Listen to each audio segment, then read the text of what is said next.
Hi, Capron Cubs. I bet you guys didn't think that I was going to be a YouTuber before you, and I beat you to it. But I'm trying to find a way to reach you guys in a way that works for you, something that you can use and that's accessible, but some way I can help you with what we're learning each week. Because as we kind of venture into this virtual learning, I'm going to have to teach you virtually, which is something that is new for us because usually you guys are in class with me and we can do all kinds of fun activities, and now you're doing them in your home. So just as a quick review and just to kind of get us started, I have a lot of questions. Sorry I'm outside if you hear a lot more.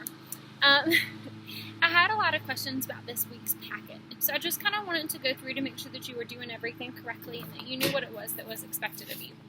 So in your packet, you had what's listed as day 1, day 2, day 3, day 4, day 5.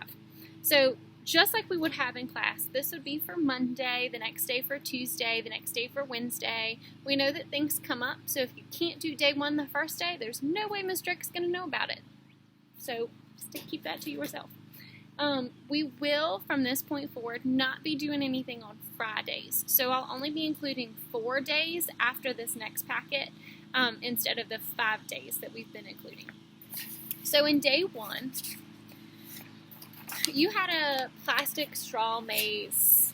It was kind of more of a instruction sheet on how to create one if you want to create one, and it had the materials that you need.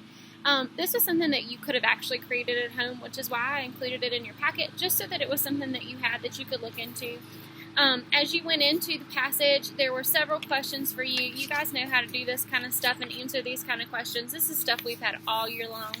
But if you do have questions, please reach out to me individually. When you got to the end of your straw maze packet, you should have had a page that looks like my page. It is an adjective and adverb Mad Libs. Adjectives and adverbs are something you guys have had for a really long time, so I included this more so to just be something fun as a fun review for you. Usually it's something I do at the end of the year after SOLs, so I just kind of wanted to give it to you as an option. Once you had filled in that first sheet, you go in and fill in the second sheet, and don't cheat because it's more funny if you get the ones that, weren't meant to go in the blank. So you're going to fill in the first page first and then fill in the second page, and you can have somebody else read it out loud to you. You can read it to somebody else, however you'd like to do that. When you got into day 2, we got ready to learn something new. So point of view is something that some of you guys have had and some of you guys have not had before. Those of you who've been working with Ms. Thompson, I know that she has started reviewing it the week before we got out. It's something that we touched on just a little bit, so I wanted to make sure I included an anchor chart for you guys to see first person, second person, and third person. Point of view worksheets are pretty hard to come by because it is a relatively new skill that we're expected to teach in 5th grade. So you had a sheet that looks like this, and you were supposed to match the point of views into the correct box, which should be pretty easy for you. And then you had point of view task cards. These were probably a little bit more difficult for you since we didn't get to practice this in class. So I want to remind you, and I had several parents message me about first person, second person, third person, and then especially third person limited and third person omniscient. So really quickly, just kind of a review of third person limited and third person omniscient since they're not on the anchor chart. Third person limited is when the narrator knows the thoughts and feelings of one character, usually the main character, and they're able to express those thoughts and feelings for the reader. Third person omniscient is when the narrator knows the thoughts and feelings of all the characters in the story, if this makes more sense to you. If you still have questions about this, please reach out to me. I'm happy to answer those for you or explain it to you in a better way. After you finish the task cards, you guys should have been, hold on 1 second, all my stuff is blowing away. You should have been on day 3 of your packet. Day 3 of your packet had genres. Genres is also something that we have not talked about in class, but something that we have used a lot before this point. We have them on our board all year long so that we can go back and look at them. We've had questions on them already, especially about like realistic fiction, nonfiction, poetry. So all of these are forms of genre. I did give you an anchor chart to go with this one too, so you could look back on it for instruction. And then I provided you a genre sort, so all you had to do was drag and drop these in the correct one. afterwards, you had a figurative language review, and I had lots of questions about this one too, and I should have included an instructional sheet, so parents and kids, I apologize for that one. You had a passage called Grandma's Garden. In Grandma's Garden, you just read a short story, and it's got several examples of figurative language inside.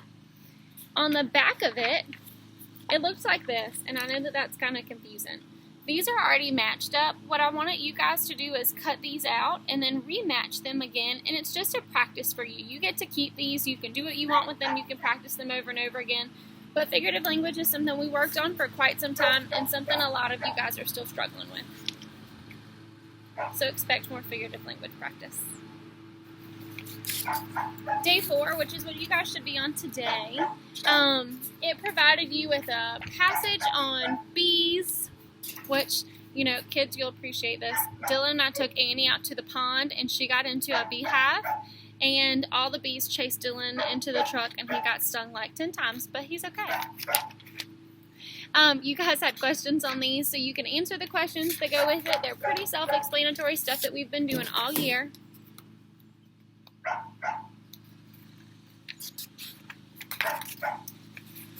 Then when you were done, you could have gotten to day 5. Day 5 is what you guys will be working on tomorrow. If you don't watch the video until tomorrow, that's fine. Or Friday, I'm a day ahead. That's okay. Easter egg hunt. I know that Easter is Sunday. You guys know that it's something that I do celebrate, and so I'm so sad that it's something that we can't go and celebrate this year. Maybe I'll just have a hunt for the dogs in the backyard with some dog bones or something. Gotta celebrate Easter some way. So you're going to answer the questions that go with that passage, and then at the end, you have another adjective, adverb, Mad Libs. Please let me know how much you guys like the packet and whether you like the Mad Libs, because that's something that I can include next time. But that was what your reading packet should look like.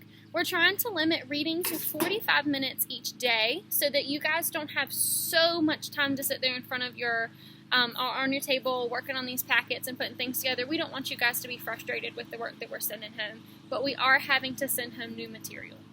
The other thing that you got in your packet was a full Virginia Studies study guide. I do not want this back. This is for you. So you guys can use this as you need to, as a review, go through and highlight it, mark it up. It's your copy. If you need another copy or you lose it, I can send your parents one through email.